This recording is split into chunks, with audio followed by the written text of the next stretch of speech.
CCS the matric coaching में के online platform पे आपका स्वागत है। कोविड की वजह से हम लोग अब इस माध्यम का भी यूज कर रहे हैं। तो जैसा कि मैंने पिछले क्लास में बताया था कि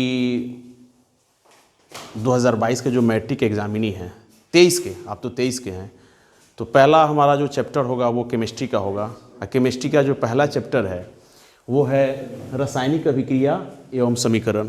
इसके लिए जो बेसिक क्लास है, मैंने बेसिक क्लास आप लोगों को दे दिया था। जो भी जिन बच्चों को अगर परेशानी हो निश्चित रूप से आप कमेंट के थ्रू हमें ज़रूर बताएंगे।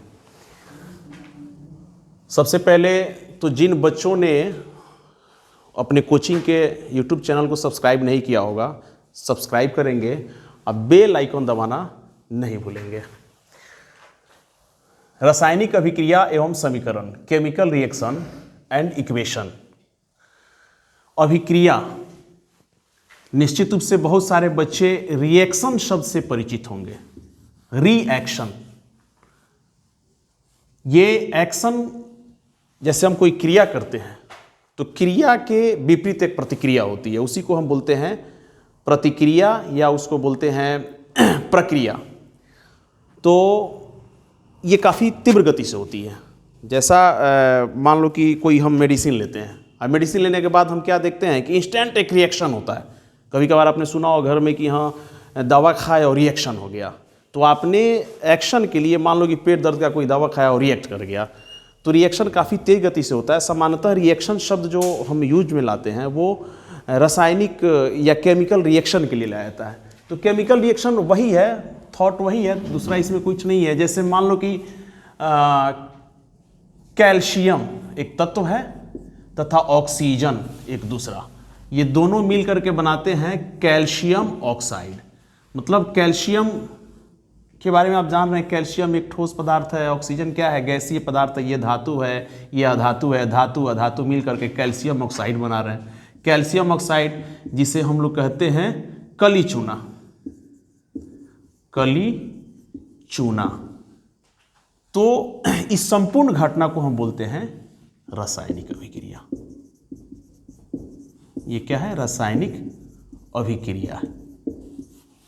इस बात को अगर हम विस्तृत रूप में लिखेंगे तो लिखेंगे कैल्शियम तथा ऑक्सीजन मिल करके कैल्शियम ऑक्साइड बनाते हैं, या यूं कहें कैल्शियम का एक परमाणु तथा ऑक्सीजन का दो परमाणु मिल करके कैल्शियम ऑक्साइड का एक परमाणु बना रहा है। लेकिन आगे चल के इसी चैप्टर में हम लोग देखेंगे ये जो पूरा हम लोगों ने लिखा है इस सभी को हम लोग बोलते हैं समीकरण।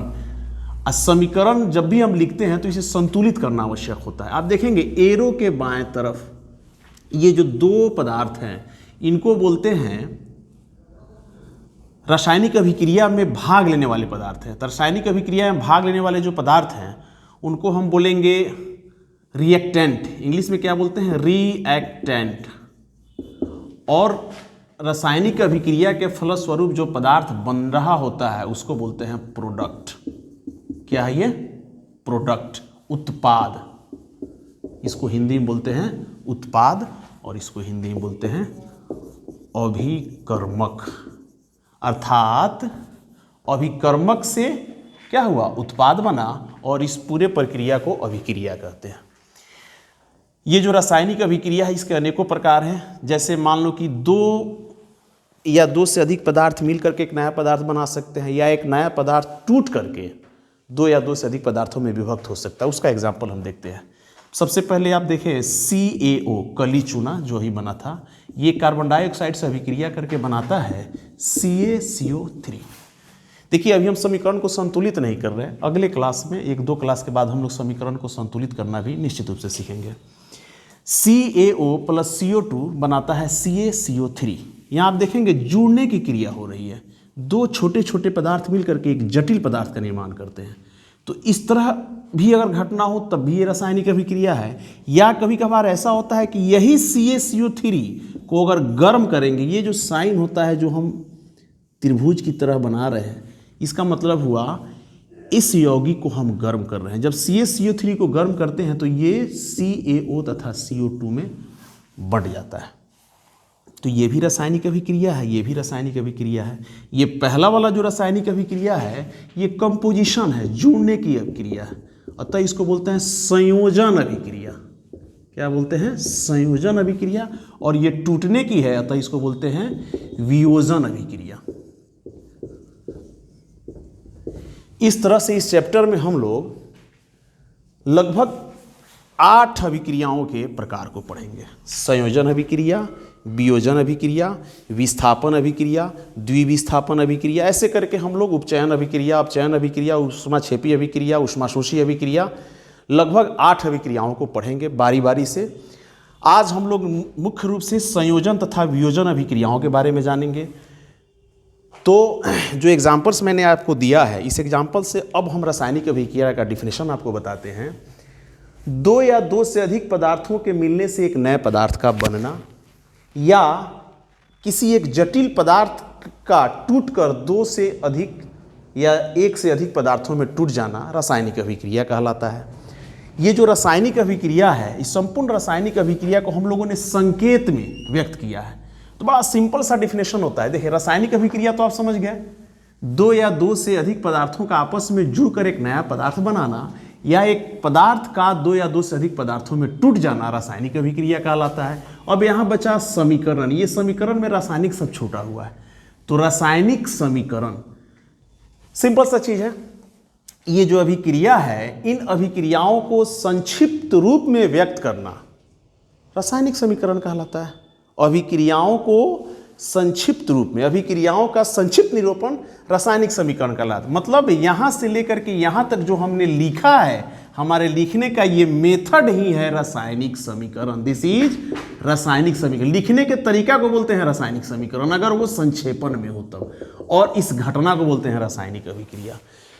तो रासायनिक, अब आपको लगभग पता चल गया होगा कि हम लोगों को पढ़ना क्या है। हम लोगों को पढ़ना है इन अभिक्रियाओं के प्रकार को, जो लगभग 8 है, तथा ये जो समीकरण हम लिख रहे हैं, इन समीकरण के बारे में थोड़ा सा पीछे जाइए। क्लास 9th में हम लोग पढ़े होंगे कि जब कोई रासायनिक अभिक्रिया होती है तो जो पदार्थ भाग लेते हैं और जो नया पदार्थ बनता है, इन दोनों का द्रव्यमान नियत रहता है, जिसे हम कहते हैं द्रव्यमान संरक्षण का नियम।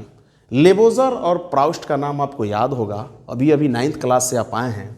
लेबोजर और प्राउस्ट ने बताया था कि जब भी कोई रासायनिक अभिक्रिया होती है, जो नए पदार्थ बनते हैं, तो जो भाग लेने वाले पदार्थ होते हैं उनका द्रव्यमान और जो बनने वाले पदार्थ होते हैं उनका द्रव्यमान, ये निश्चित होता है, ये बदलता नहीं है।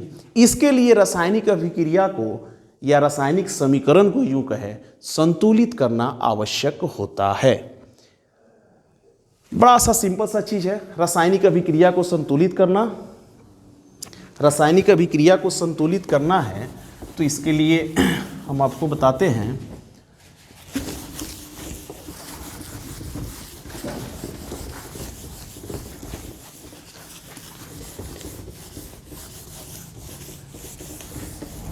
हम बताएंगे अभिक्रिया के कौन कौन से प्रकार होते हैं, लेकिन इसके पहले संतुलन हम लोग सीख ले। बड़ा सिंपल सा चीज़ है। जैसे हमने एक अभिक्रिया लिखा था CaO + CO2, ये बनता है CO3।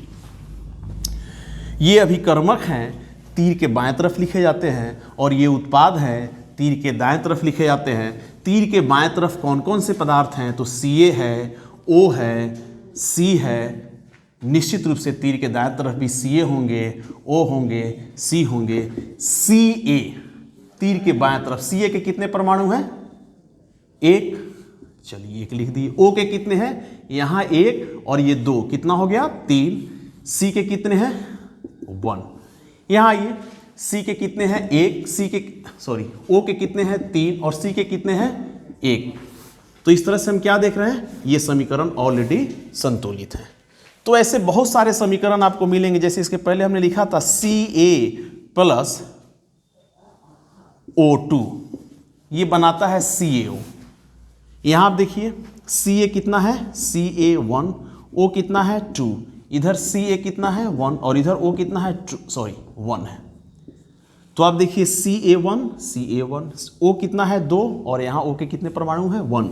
तो ये संतुलित नहीं है। लेकिन लेबोजर और प्राउस्ट ने कहा था कि समीकरण को संतुलित करना आवश्यक है। अगर समीकरण संतुलित नहीं है दैट मीन्स ये अभिक्रिया सही नहीं है। तो बड़ा सिंपल सा चीज़ है समीकरण को संतुलित करना। अगर ये काउंटिंग आपने सीख लिया तो आप संतुलित भी कर लेंगे। CA1 इसमें कुछ नहीं छेड़छाड़ करना है, दोनों एक एक है। O यहाँ 2 है और O यहाँ 1 है।